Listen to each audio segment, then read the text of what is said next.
starting at 6 Eastern. Zimmerman, will he ever go away? Zimmerman back in the news again with new art, hoping to rake in $100,000. That's right, $100,000. But this time, he's totally busted. AP says he stole their photo.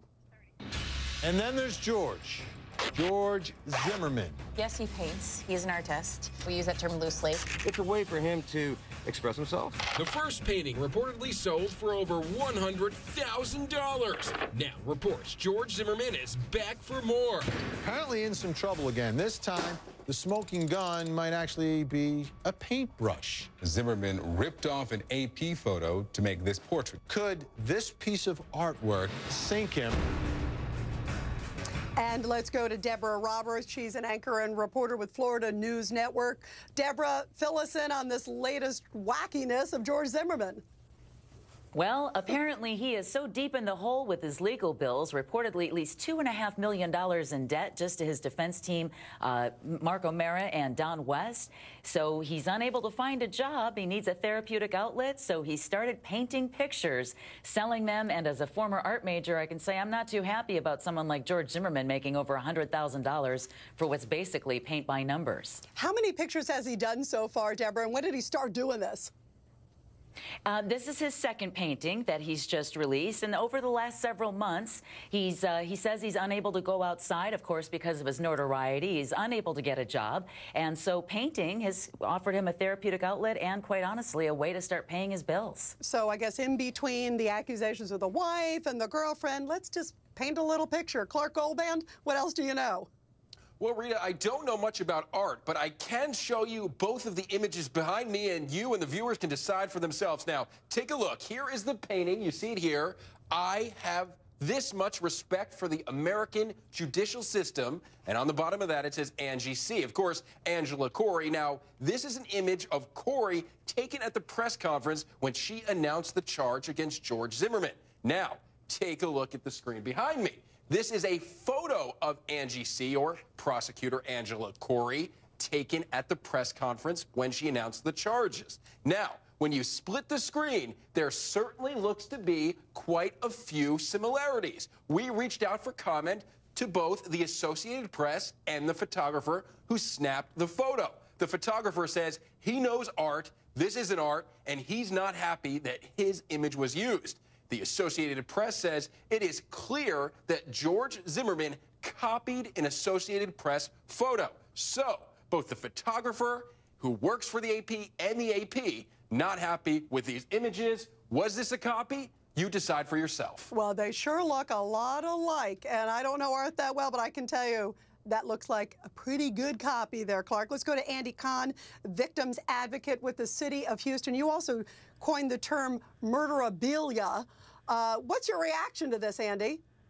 I'll tell you, Rita, it's great to be on with you. No matter what, this is a tragedy, no matter how it legally played out.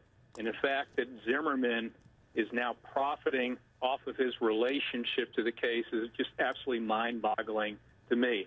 And obviously, he seems to be thriving off of his ill-gotten infamy. But as long as it continues to feed his ego, and as long as we continue to pay attention to him, he's likely to churn out more and more products. But the bottom line is he is legally able to capitalize off of the death of a young man. And I believe Zimmerman now is beginning to recognize he is essentially a cottage industry. Yeah, and you know what? It is amazing. And Andy, I'll tell you, it gets me so sick. I agree with you. It's become this whole industry. And what bothers me, and I want to bring in Frank Taffy, of course, friend of George Zimmerman. You know, when you see this, Frank, you know, what bothers me too is, and there are a lot of people who, of course, question the verdict in the case with Trayvon Martin. And then here he says, I have this much respect, basically, for the American justice system. A lot of people would say this guy got off with murder, and now he's like, he's like mocking the justice system. What do you think of this, Frank? Well, this is wackier than a snowstorm in Atlanta, isn't it, Rita? Yeah, it is wacky. That's a good analogy, but it's also, isn't it disrespectful? Well, you know, listen, forget the jokes. I want to go back to what your other guest said about whatever he said it was, murderabilia. It's selling, it's profiting. Okay, yeah, Hang on, Frank, let me give you the definition. Okay. It's basically profiting off someone's misfortune. Here's Trayvon Martin. He goes through, remember him who lost his life in this whole case? Trayvon you mean Martin, like the Trayvon Martin Foundation that's profiting off the death of Trayvon Martin? Guess what? Guess what? You want to talk about that? Yeah, let me tell you. You know what they're trying to do, actually? It's okay that George, you know what they're trying to do, Frank? Money. Frank, they're trying to help other victims. They're trying to help other victims of crime. Okay, well, I guess you don't care about George is trying to get his life back in order. And you know what? I have this much respect for the subject matter that he painted in there, too. So, you know, she's very reprehensible to go on national TV after the acquittal and say that he got away with murder. Frank, she said, Frank, go ahead. let me say one thing. And by the way, that was her opinion after the case. His side said some equally reprehensible things. Yes, she's an elected official. You don't say those things. Frank, hold on. Right now, let's just talk about George Zimmerman. Here he is. Okay, and I am too. So let me tell you. First of all, he's caught speeding a couple times. Then there's this accusation by his wife, then the girlfriend. Most people don't get pulled over by the cops in 911 calls. It seems like every other month after they get away with murder, as some people believe. George Zimmerman. Oh, wait, so they're following him? Zimmerman. So they're following him? Is that the case now? What are you gonna? Are they like the Green Martians are following him? You know, if he was Otis Hayseed, no one would give a rat's If he was Otis, probably, can I tell you one thing, Frank? If he was Otis Hayseed, he would probably say, luckily, whoa, I got off. It was a case that a lot of people are divided. And guess what? You know what, in that case, he should just be sitting home and not trying to profit on someone's misfortune.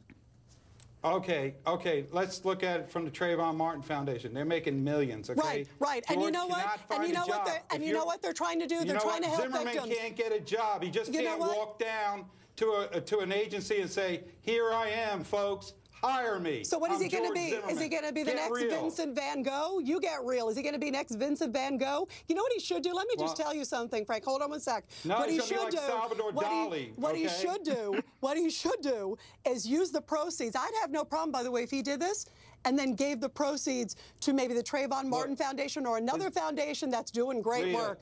Frank, thanks so much. Always good talking to you. Just listen to me. Don't cut my mic. I'll give you 5 seconds if you can make a coherent sentence. I told Nancy is not going to be hanging up in the Louvre, okay? Or in Jacksonville, they call it the Louvre, okay? So let's call it what it is, all right? You know what, Frank? Let's call it what it is. A guy profiting on someone else's misfortune. Thanks so much. And